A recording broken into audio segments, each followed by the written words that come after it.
Live from ABC7, this is Eyewitness News at 8 p.m. on LA56. I hear somebody like screaming, get down, and it starts shooting, bam, bam, and...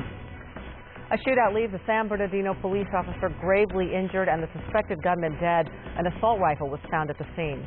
They lined us up with the fighters 2 meters away from us. They started shooting quickly with the bullets. An Iraqi man who survived an ISIS massacre speaks out from his hospital bed. And just in time for the weekend, the lifeguards warns dangerous surf is up at South Cal beaches. Dallas Raines has details. Good evening, I'm Ellen Leyva in for Colleen Sullivan. And I'm David Dona. Welcome to Eyewitness News in LA56. A San Bernardino police officer is gravely wounded in a sudden shootout with a suspect. The gunman is now dead, shot and killed by a trainee who's fresh out of the police academy. Eyewitness News reporter Leanne Suter is live in Colton, where a prayer vigil for the officer is set to begin. Leanne. David, Gabriel Garcia remains in extremely critical condition tonight here at the hospital. His family, including his father, who is also a captain in the San Bernardino Police Department, all by his bedside. But at this moment, as you can see live behind me over my shoulder here, you can see fellow officers, community members, as well as family and friends who have gathered here at the hospital, have all joined forces in front of the hospital here for a candlelight vigil. They all want to show their support and pray the young father can survive. 31-year-old Gabriel Garcia followed in his father's footsteps, joining the San Bernardino Police Department 6 years ago. Tonight, he is fighting for his life after being shot in the head. I don't have a lot of positive news in terms of his prognosis. He is still alive right now, so I ask that everybody keep him in their prayers. The gunfire erupted early this morning as Garcia and his partner, a trainee, confronted a group of people in 1900 block of Garner Avenue. Start shooting, and I hear somebody like screaming, get down, and it starts shooting, bam, bam. Police say one of the men in the group, 38-year-old Alex Alvarado, opened fire. Authorities say he was armed with a handgun and an assault rifle. First I heard like 5 and then like maybe 12 around there after that. And after that, I see all kinds of police activity over here. Garcia was gravely wounded. His trainee partner, just 2 months out of the police academy, returned fire, killing Alvarado. He did a pretty remarkable job considering his tenure on the department and his experience level. The way that he reacted to it and stuff like that is pretty remarkable. A second suspect, 20-year-old Jonathan Contreras, was arrested for allegedly being in possession of that assault rifle at some point during the incident. Garcia was rushed to the hospital where he underwent emergency surgery. Chief Jared Berguan says Garcia was committed to his job and the community. His calm and compassionate nature has earned multiple letters from citizens thanking him for his assistance with crimes. He is exemplary in every sense of the word. Another live look at the vigil going on right now outside of the hospital here as Garcia remains inside fighting to survive. He is the father of a 2-year-old little girl. Now, the police chief says the department has never lost an officer in a shootout. Everyone out here tonight praying that Garcia won't be the first to fall victim. Live in Colton, Leanne Suter, ABC7 Eyewitness News. All right, Leanne, thank you for that report. And stay with Eyewitness News for live, continuing coverage of the officer shooting in San Bernardino. And get breaking updates on ABC7.com, our ABC7 Facebook page, and by following us on Twitter. And we have breaking news tonight in Sylmar where a multi-vehicle crash has occurred, and Air 7 HD is live over the scene of that crash. Happened on the San Fernando Road, right where it goes under the 5 freeway as it approaches the Newhall Pass. 5 ambulances were called to the scene to treat and transport a number of injured people, and firefighters used jaws of life to free at least one person trapped inside the vehicle. Firefighters have also placed a white sheet over one of the vehicles, so it does appear that there is at least one fatality in this accident. No word on what caused the crash, but San Fernando Road is blocked in Sylmar as the investigation is ongoing. Other news, bloodied and injured tonight, a Yazidi man who survived an ISIS massacre in northern Iraq is speaking out from his hospital bed. He tells BBC News that all the men in his village were taken away and shot. At least 80 people were killed. They loaded us onto 4 vehicles. Each one held 10 people. I was on the first convoy, and they took us to the edge of the village with the fighters.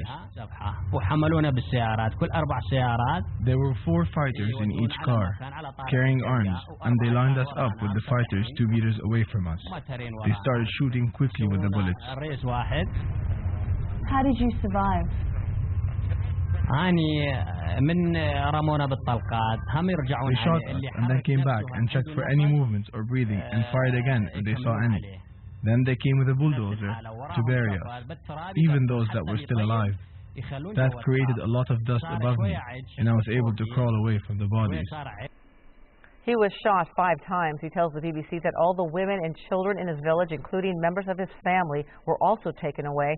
And tonight he says he doesn't know where they are or if they're still alive. That's an unbelievable story and a chilling new warning from the FBI. It tells police to be on the alert for sudden terrorist threats because of the ISIS killing of American James Foley. Meanwhile, the Obama administration has a warning of its own for ISIS. If you come after Americans, the U.S. will come after you. ABC's Karen Travers reports from Washington. Top U.S. officials say ISIS cannot be defeated without addressing its safe haven in Syria. We're not going to be restricted by borders. And if the administration sees a terrorism threat, it will act. Officials won't say how many Americans are being held hostage by ISIS, but it's in the low single digits, at least 3. In recent weeks, ISIS demanded a sum of $130 million in exchange for journalist James Foley's release. But the U.S. government's adamant it will not pay ransom money for hostages. In an exclusive interview with Katie Couric on Yahoo News, Foley's brother said the U.S. government didn't do enough. There's more that could have been done directly on Jim's behalf. The White House said it did everything it could to bring the hostages home. We've used all of our military, intelligence, diplomatic resources that we can bring to bear to try to pull thread to find out where our hostages are, to try to rescue them. And at the Pentagon today, more dire warnings about ISIS. We believe it does pose an imminent threat, and it's a threat that we need to take seriously. Late last year, President Obama referred to ISIS as the JV squad, compared to bin Laden's al-Qaeda. But now top officials insist that was ISIS then. This is now. They have grown in capability with speed. And today, the FBI and DHS sent a bulletin to law enforcement agencies all across the nation, urging them to be vigilant about ISIS threats. There is no known threat right now. This is just a precaution, but there are clearly concerns about ISIS sympathizers acting out on their own here in the U.S. Karen Travers, ABC News, Washington. Meanwhile, in Los Angeles today, U.S. Senator Barbara Boxer issued a warning and a call to action against the Islamic militant group. She says no one is safe if ISIS is allowed to grow unchecked. While there are no specific threats, the FBI and Homeland Security have issued bulletins reminding local law enforcement to be on alert. I'm not surprised that this threat has been issued at all. We know that we've been on guard since 9/11. We know there are terrorists even before al-Qaeda morphed into ISIS that were going to come after us again.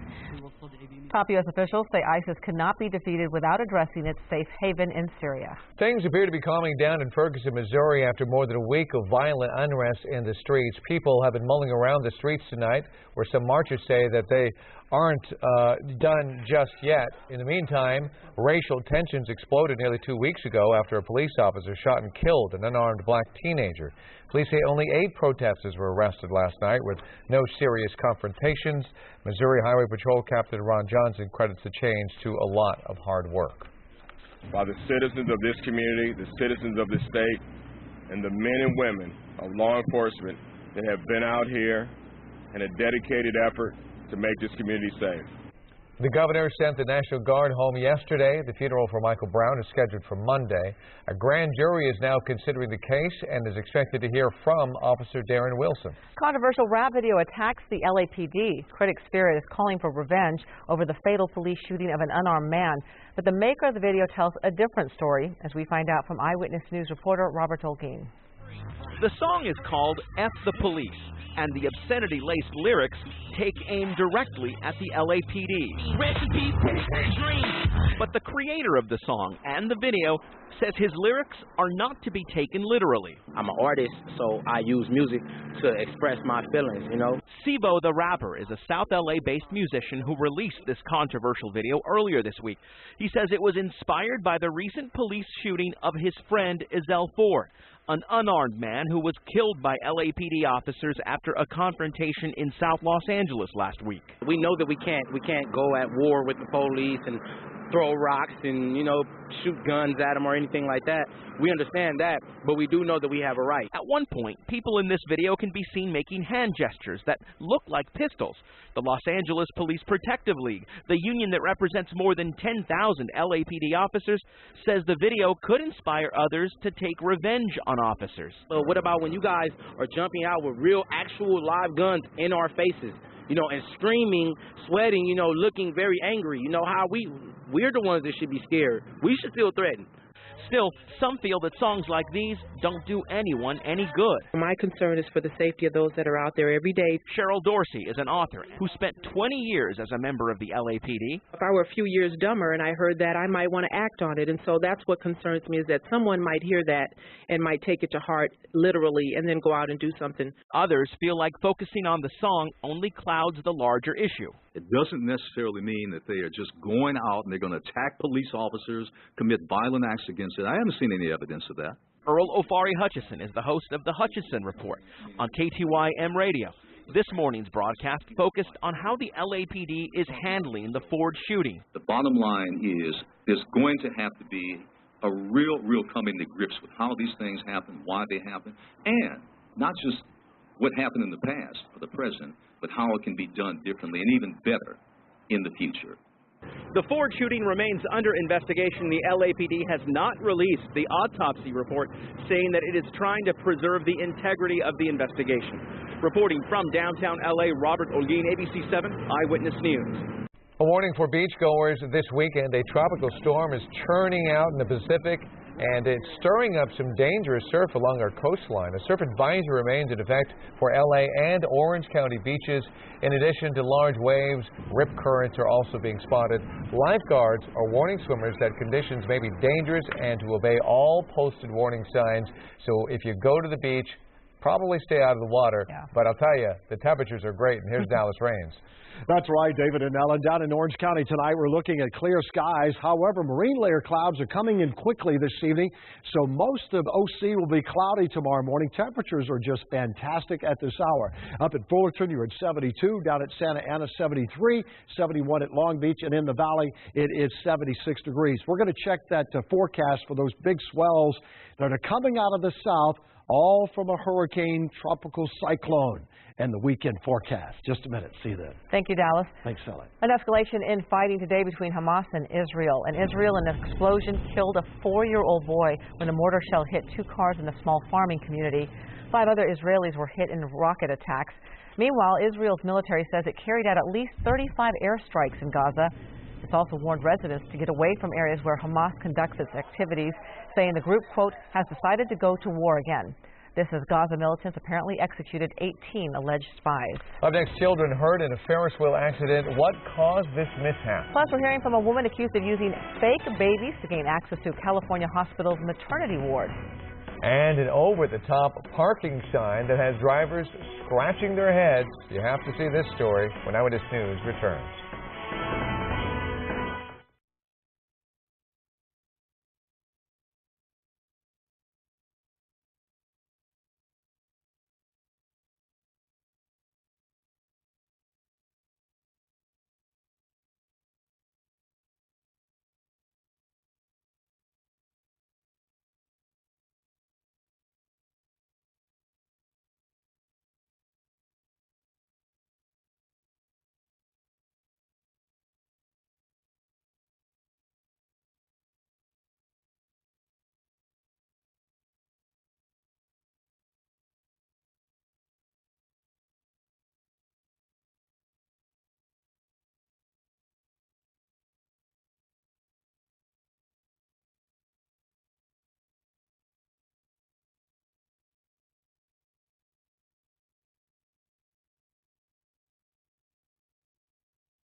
Two children are recovering after falling at least 15 feet from a Ferris wheel.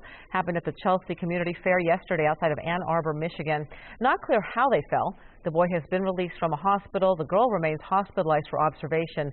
Officials shut down the Ferris wheel for inspection, and the ride reopened today after authorities ruled out mechanical failure. Officials say that Ferris wheel was inspected before the fair opened. A woman in Merced has been arrested on trespassing charges after trying 2 times to enter a hospital's maternity ward while carrying lifelike baby dolls. Tanya Whitney Bowes says it's all a big misunderstanding, but police aren't buying her story. The 41-year-old says it's her business, and she takes the dolls with her wherever she goes.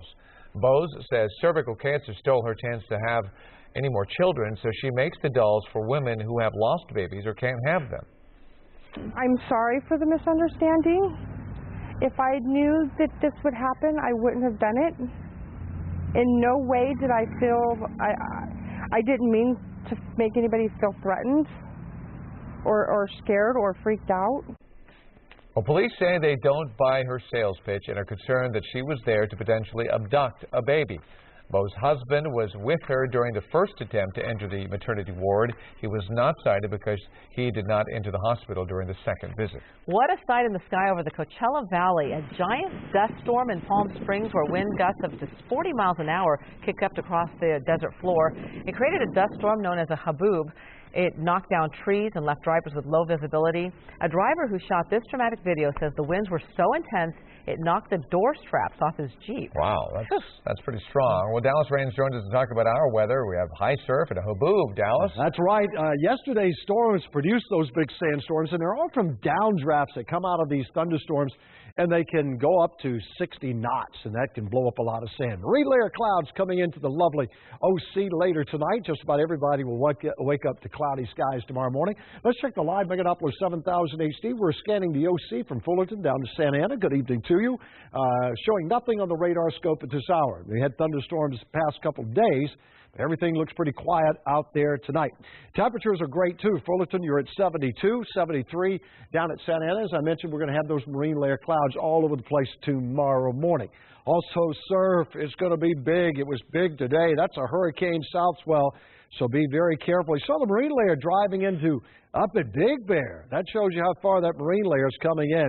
Now, why is the surf so big? It's all about a dying tropical cyclone with 50-mile-per-hour winds still pushing some huge swells into Orange County for tomorrow.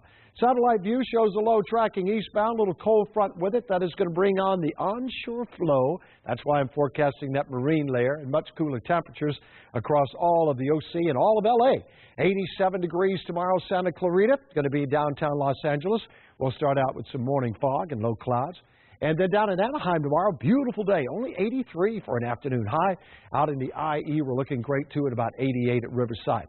Here's the day forecast, morning fog and low clouds. Temperature near 80 degrees. We're going to keep that for the weekend. A little bit of a warming trend coming next week, but it's going to take Thursday and Friday to get there. Also some tropical clouds coming in.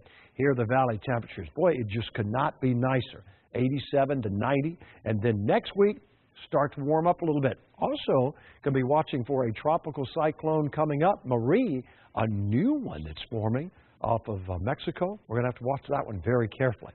In the mountains this weekend, 71, 72. It's cool at night in the mountain areas, and then in the high desert, we're going with 90, 90, and 90. Those temperatures are below normal for this time of the year. Beautiful day down in the OC tomorrow. Have a good one. All right, Dallas, thank you. Thanks, David. Well, you've seen those street parking signs where it takes you forever just to figure out when you can and can't park. But in Culver City, parking signs went up that were so long and so complicated, well, you have to see them to believe them. Eyewitness News reporter Jory Rand reports. It's ridiculous. It's absurd. I don't know who it's really helping. There are a lot of signs. Residents on Irving Place in Culver City woke up to quite an interesting addition to their street this morning. This 15-foot-tall, 8-sign-high parking sign outside of Linwood Howe Elementary School. Is that it looks kind of like a street sign totem pole or something, I don't know. So. It will take you longer to read this than to park here. The residents weren't alone. When the mayor of Culver City first saw the sign, she didn't think it was real. I first heard about it on Facebook, And when I first saw the signs, I thought it was a joke. It was no joke. It was an attempt to alleviate parking problems around the school for local residents, teachers going to work, and parents dropping off their kids. If you get, more than 5, 6, 7, I think in this case it was 8 signs in the worst parts, people's eyes glaze over. There's just no way of really taking in all that information. With school set to begin on Monday, the mayor ordered what she called all excess signs taken down, but these still remain tonight. 6 signs high, leaving residents confused and trying out their one-liners. I have a disabled license plate. Now, where do I fit in all this? Of course, I haven't read the backs yet. I understand no parking. I understand, Of course, you could avoid all the parking confusion simply by following the mayor's lead. Well, the irony is that I'm the biking mayor, so my goal has been to get people out of their cars and be able to walk and bike safely to school. And that may just be the best way to avoid all this. The mayor saying she does understand people do still need to drive their cars to get their kids to and from school. She calls this whole thing silly, a little embarrassing, and she likes the program that's in place. It's just the communication on the signs and in the city that may need a little bit of work. In Culver City, Jory Rand, ABC7 Eyewitness News. It's so bad. It looks like a spoof on LA, doesn't it? It sure does. And it's not just 8 signs, but some of the signs had 4 instructions on them. So crazy. A bit embarrassing. You need the Cliff Notes for it. Right. Up next, the new drink with no alcohol that comes with a big buzz. Plus, a cute and cuddly rescue as firefighters work to revive a koala. And this giant rubber duck is getting a lot of attention, so why is it now at the center of a fight in the port of Los Angeles?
The main ingredient is still outlawed across most of the United States, but soda makers to the north hope to cash in on the legalized marijuana market in Washington state.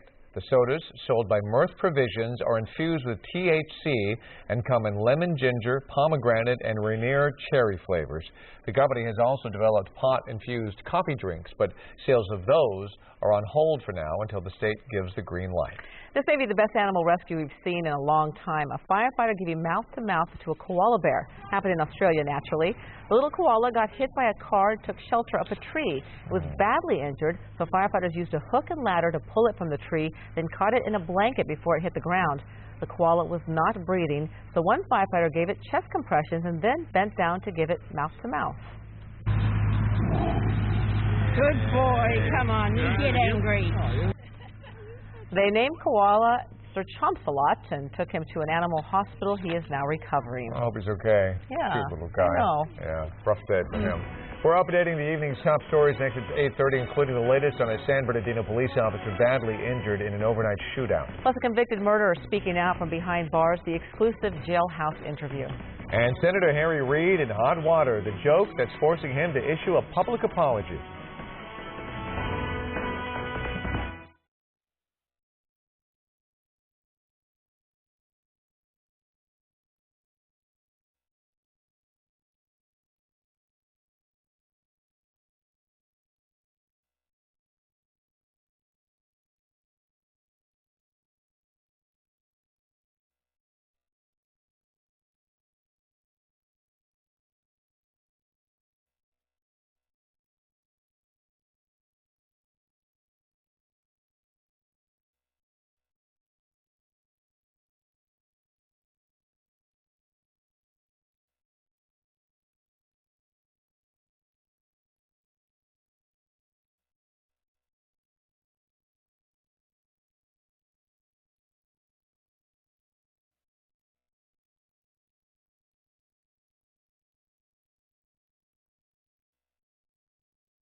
Live from ABC7, this is Eyewitness News at 8:30 p.m.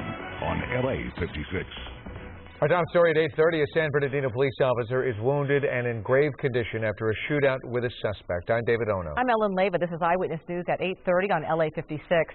Police say Officer Gabriel Garcia and his partner stopped to talk to a group of people in the 1900 block of Garner Avenue early this morning when a man suddenly pulled out a gun and opened fire. The other officer, who's still in training, shot and killed the suspect, identified as 38-year-old Alex Alvarado. Police say they found an assault rifle at the scene. Garcia is a 6-year veteran with the department where his father also works as a captain. A survivor of a massacre carried out by ISIS forces in northern Iraq is speaking out from his hospital bed. The Yazidi survivor tells BBC News that all the men in his village were put into trucks, driven to the outskirts of the town, and then shot. At least 80 people were killed. He was hit 5 times. Shot us and then came back and checked for any movements or breathing and fired again if they saw any. Then they came with a bulldozer to bury us, even those that were still alive. That created a lot of dust above me, and I was able to crawl away from the bodies. He says all the women and children in his village, including members of the family, were also taken away. An exclusive jailhouse interview with a convicted killer who believes he is entitled to a new trial. Eyewitness News reporter Miriam Hernandez looks at the crime, the evidence, and what the convicted man is trying to do now. It was a case as chilling as it was tragic. 36-year-old Maribel Ramos, an Iraqi war vet, found buried in a shallow grave. She had disappeared just days before her graduation at Cal State Fullerton. She had been missing for 2 weeks. Her roommate, Kwang called Joy, spoke out. She's my best friend. Actually, she's my only friend, only family member I have. Today, against the advice of his public defender, Joy speaks out to us from the Orange County Jail. I cried. And then my Miranda right was read. I cried. Only audio was allowed in the interview. Casey Joy, 55 years old, convicted of second-degree murder, says he does not want to wait for an appeal, that he wants a retrial with evidence that was kept from the jury. About the scratches on his body that prosecutors said were from a physical fight. According to doctors, said my scratches were non-specific abrasion. Doctor said it was not fingernail scratch. It's a non-specific. It could be from brush or anything. The absence of physical evidence. They searched my apartment about 7 times. No DNA, no fingerprint, no signs of foul play or anything. Prosecutors agree it was a circumstantial case. The key evidence, Joy's internet search at the public library, zooming in on the very place where Ramos's body was found. Joy says today he used the public access computer because police seized his laptop. But he says many people use the library computer. About Googling the location of the grave site in Majeska Canyon, never happened, he says. You never searched for that place? You never zoomed into that place? No. In my assumptions, I was set up straightforward. About motive, the prosecution says that Joy loved Ramos and that they fought when she told him to leave. Joy says they did go on one cruise together, but slept in separate beds. We always maintain we are good friends. We are platonic friends. She was like my sister. So, who do you think killed her? That I do not know. Joy is now on a letter-writing campaign, telling all he needs a more vigorous advocate than his public defender. Joy awaits sentencing set for September 12th as he faces 15 years to life in prison. Miriam Hernandez, ABC7 Eyewitness News. And we spoke to the sister of murder victim Maribel Ramos about Joy's claims, and Lucy Gonzalez says she has no doubt Joy killed her sister and says Joy needs to stop lying to himself. The city of Los Angeles will pay a $5 million settlement to the family of a disabled man who was shot and killed by police. In December of last year, officers tried to pull over 51-year-old Brian Beard for reckless driving. The pursuit ended when another car ran a red light and crashed into his Corvette. Air7 HD was live over the scene. Beard jumped out of his car and was shot by officers. The LAPD admits Beard was not armed. Attorneys say he was shot 21 times. Unfortunately, in LA County, there has not been one police officer prosecuted for a shooting case in over 20 years. And the statistics are staggering. There's been something like 10,000 officer-involved shootings in that same time frame. Attorneys say the Beard family wants officers to face criminal charges. The LAPD says the investigation will be presented to the Board of Police Commissioners within the next 90 days. The officers have been on leave since late last year. The fallout continues. The city of San Diego faces a new lawsuit stemming from former Mayor Bob Filner's time in office. Venelia Santos Hunter, who worked as Filner's assistant from January to August of last year, is suing. She says Filner subjected her to lewd comments, groping, and sexual propositions. According to the lawsuit, Santos Hunter reported the incidents to a city official at the time. She also filed a $1.5 million claim, which the city rejected. Filner left office in August of last year amid similar accusations of sexual harassment from about 20 women. California lawmakers expand protection for victims of revenge porn. Today, the Assembly unanimously approved SB 1255, the bill that includes selfies or pictures taken by the victim in the ban of sharing intimate photos without consent. Meanwhile, the Senate passed AB 2643, which allows victims of such crimes to sue for damages using a pseudonym.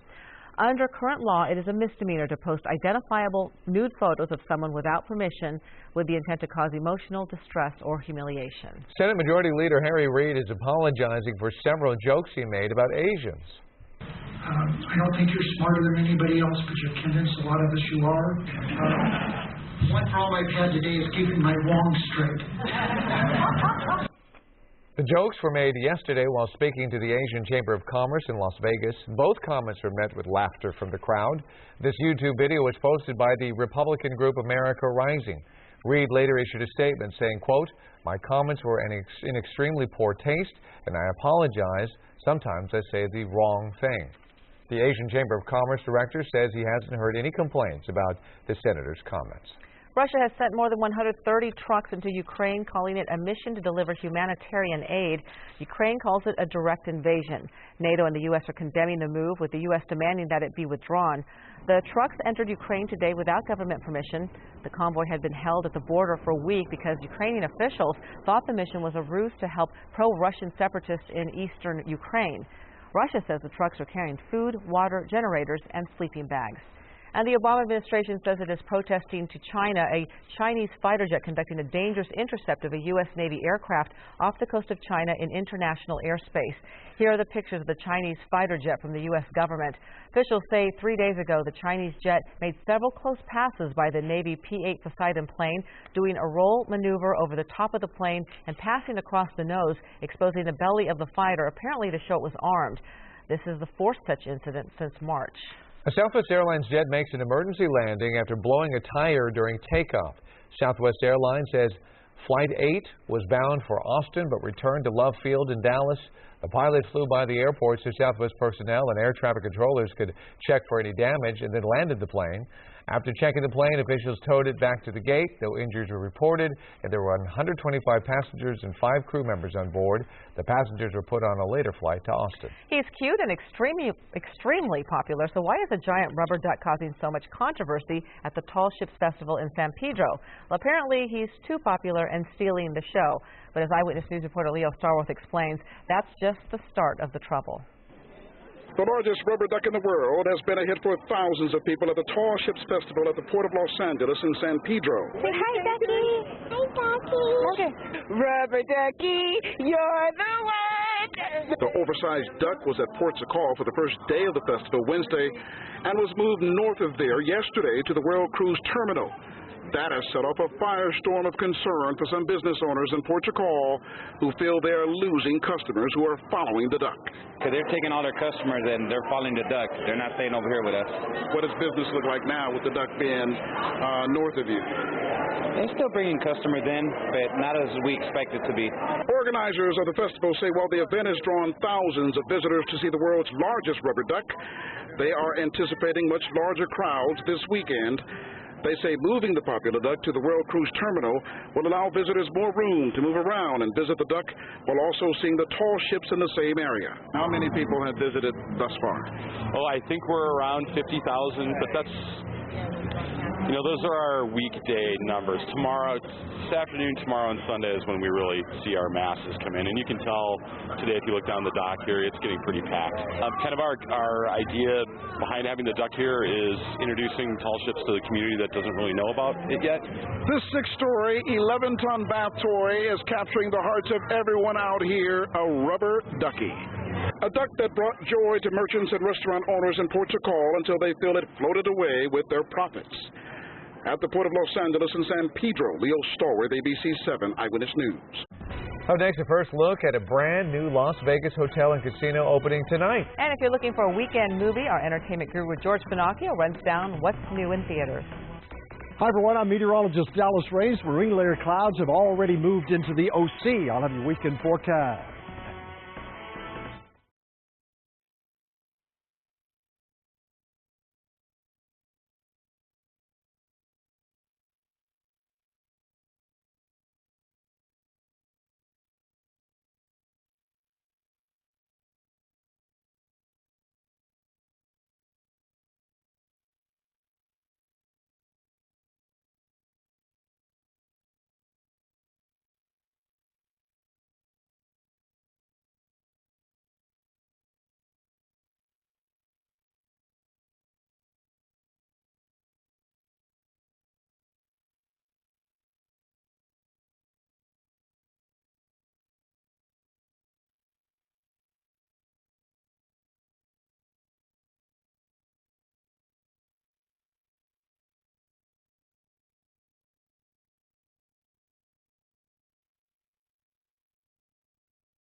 A new Las Vegas hotel casino opens on the Strip at midnight. The SLS, short for Style Luxury Service, sits at the north end of the Strip at the former home of the Sahara.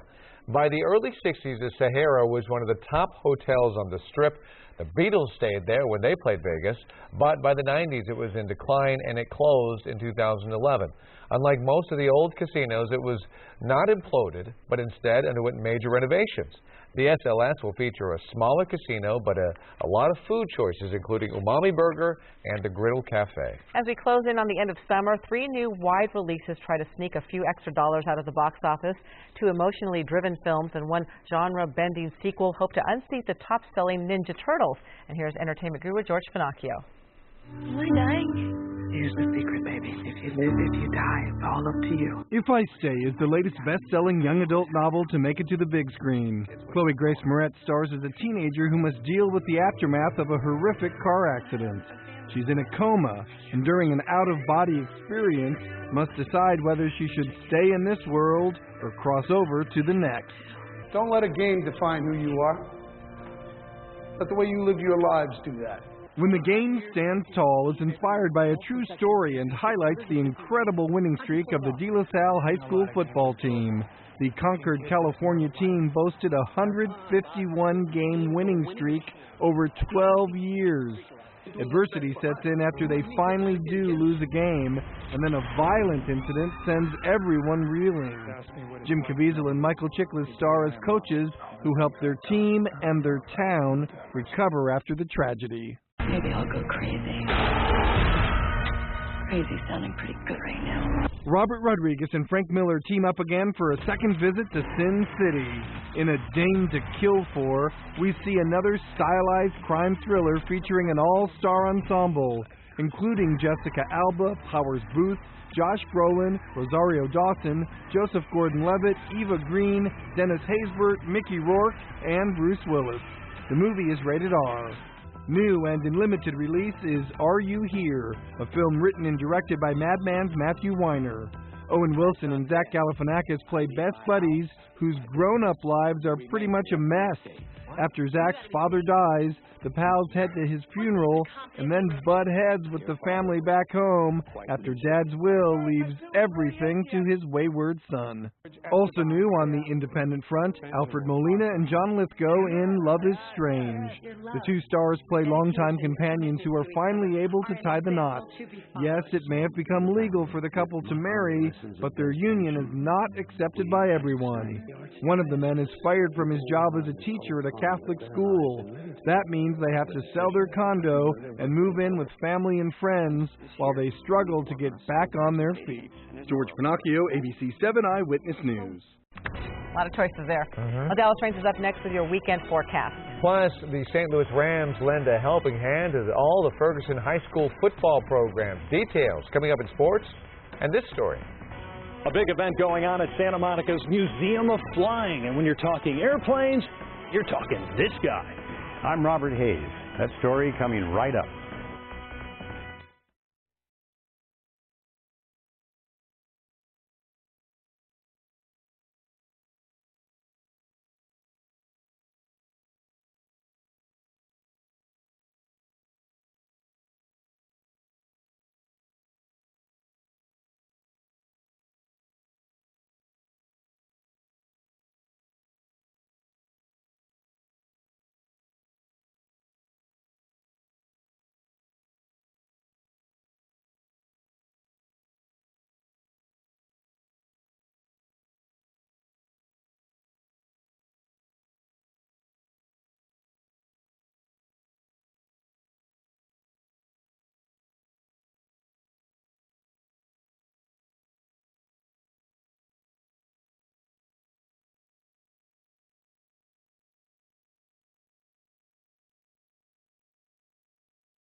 Looks like we're in for a great weekend. Really nice, mild temperatures. Let's check in with Dallas Raines. That's right. Beautiful weather for Southern California. We're down at the Irvine Spectrum camera. Already the marine layer clouds making their way into the OC. So just about everybody in the OC tomorrow wakes up to kind of cloudy skies. Temperatures are mild. Live, Megadoppler 7000 HD, scanning along the 91 freeway from Pomona on down to Mission Viejo tonight. And even though we have marine layer clouds, there's no precipitation falling from those clouds at all tonight. Dana Point, you're looking good too. Now there is a huge swell coming into south-facing beaches of all of Southern California, including the OC. And that's the reason for that is a tropical storm, which is still generating about 50 or 60 mile per hour winds. That was Lowell. And the surf that's coming out of that, the swells, start arriving today. We're going to keep them going all weekend long. Then we turn our attention to Marie, which is a new tropical storm coming up. And this one is probably going to produce some very heavy rain right along the southern tip of Baja the first part of next week. So keep that in mind if you were headed on down to have a little vacation at Cabo. And you can see the satellite view showing the movement of these tropical cyclones. It's been a very active year in the eastern Pacific. So here is the surf forecast for tomorrow.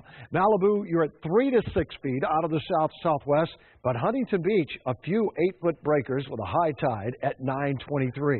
Temperature-wise, it is just wonderful. With the marine layer starting out tomorrow morning, even in the valley areas, look at those afternoon highs. You're going to be in Encino, only 88, downtown L.A. Check out Inglewood, 75. Irvine, you're at 82 tomorrow. While down on the coast at Dana Point, we're looking at about 74 degrees. Even Palm Springs stays only at 100 degrees. Marine layer clouds for the weekend down in the OC, burning off to some sunshine. Boy, it looks like a wonderful weekend. I hope you have a great weekend. Temperature-wise, as far as the end of the 7-day period goes, we'll be seeing some elevated temperatures, maybe by Wednesday, Thursday, and Friday of next week, along with some tropical clouds. But right now, the weekend is my main focus, and I love it. Going to be at the Pageant of the Masters, Alan, this weekend down in the Orange County, down at Laguna Beach. Hope I can see you there. Beautiful. That's wonderful, wonderful event. Mountain areas, clear skies, 72. How about that for a high? It's in the 40s at night. And for our friends in the Antelope Valley, you're doing great. 90 degrees, a little breezy in the afternoon. Could not be better. Have a wonderful weekend. You're going to have a great weekend, Dallas, that's for sure. Oh, yes. All right. So excited. Thanks for the good temps. Okay, Tiger Woods is the only golfer to win the FedEx Cup when entering the PGA playoffs as the top seed. In fact, Tiger won it twice as the #1 seed. Rory McIlroy enters this year's playoff as the top dog, but struggling in round 1 of the Barclays with a 3 over par. But round 2 was a different story for Rory as he's going after a 4th straight win. The young Irish lad with a bogey-free round, carding 3 birdies in the front 9 and 3 more on the back for a 6 under 65. He's at 3 under par and shot up 75 places on the leaderboard to 27th overall. Now, Phil Mickelson, watch this, is the most interesting shot of the day. His ball ends up in the hospitality tent. He flies the green into the rough, and lefty barely made the cut at 1 over par. And Adam Scott also with a 65, the Aussie with 7 birdies and a bogey. He's at 8 under par, tied with Mission Viejo's Cameron Tringali for the lead. They are 2 shots clear of the field headed into the weekend. 3 high schools in the Ferguson-Florissant School District have yet to begin classes because of the nearly nightly protests since 18-year-old Michael Brown was killed by a police officer. The turmoil has the high school football program scrambling to find places to practice as they prepare for their upcoming season. The St. Louis Rams made it a little bit easier. The team invited all 3 schools to use their practice facility. They definitely need it, especially with all that's going on and in the neighborhood, even before this. Right now, these young men are having that structure in their life that some people are not having. It's keeping them away from wanting to go down and do something silly or, like I said, on any given day, just go out and do something silly. Football keeps them away from it. And they need it today. In fact, Missouri's high school football season begins tonight. Rob Hayes, the Eyewitness News reporter, meets Rob Hayes, the actor. Our Rob Hayes shares a few laughs with the movie star and explains what he's doing to help others in Hollywood. Santa Monica's Museum of Flying, soon to become a makeshift casino. The winner! The Screen Actors Guild Foundation getting ready for its annual Poker Classic fundraiser. This year's theme, Flying Aces. And when you're mixing Hollywood and airplanes, you shouldn't be surprised to hear that the host is this man. I know. Robert Hayes, the star of the classic comedy Airplane. We have clearance, Clarence. Roger, Roger. What's our vector, Victor? Now, ordinarily, interviewing stars for a story like this isn't an issue until that star shares your name. Robert Hayes. Rob Hayes. Robert Hayes. Rob Hayes. Robert Hayes. Who? Huh? Rob Hayes. Robert Hayes. Who? Huh? Fortunately, as the movie credits show, Robert Hayes, the actor, is missing an E. H-A-Y-S. Yeah, this guy over here, he sports an E in his Hayes. I know. I figured you had an E. But spelling aside, the focus this weekend is on getting a full house, both literally and poker-wise. The gambling set to raise money for the SAG Foundation's voiceover lab, where SAG members can practice their voiceover skills, work on auditions, do demos to send in, all that kind of stuff for free. You heard it, free. And that's why the SAG Foundation is hosting the fundraiser and why Hayes is getting all dolled up this weekend. This was my original tie from Airplane, and I found it this morning. Just in time for Saturday's poker tournament. Plenty of familiar faces expected this year, and plenty of room for more players. But be sure to keep an eye on the tourney's host, who has a knack for stealing scenes. From Santa Monica Airport, this is Robert Hayes. Whoa. I kind of have to do that part. Sir, you can't be serious. Well, I am serious. And don't call me Shirley. In Santa Monica, Rob Hayes. Robert. In Santa Monica, Rob Hayes. And Robert Hayes. ABC7 Eyewitness News. Oh, they're cute. Awesome. That's great. More news straight ahead here at 8:30. And ahead tonight on Eyewitness News at 11 on KABC. Mystery in Mexico. A giant crack opens up in the earth. Just what's going on down below. Plus, we will meet the local couple who has become viral video stars while signing to popular songs. Even Beyonce has posted one of their videos to her Facebook page. These stories and all the late-breaking news on Southern California's #1 late newscast, Eyewitness News at 11 on KABC.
A special graduation ceremony at the LA Convention Center today. 300 formerly at-risk young people have just completed the Job Corps program and are ready to move into jobs that they've been trained to do.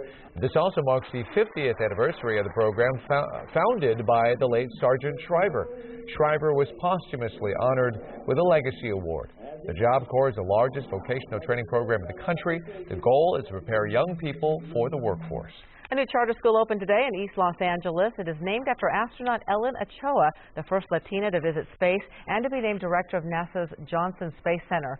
Ochoa was on hand for the dedication and to answer students' questions. The new campus is part of Green Dot Public Schools, which is celebrating its 15th anniversary. Its main mission is to prepare students for college, leadership, and life. That's great that she was there. She was talking to the kids. Thanks for joining us for Eyewitness News at 8:30 on LA56. Law and Order SVU is next here on LA56. Eyewitness News continues at 11 p.m. on ABC7, on anytime on ABC7.com, and we'll see you tomorrow night at 8 right here on LA56. Have a great night. Good night.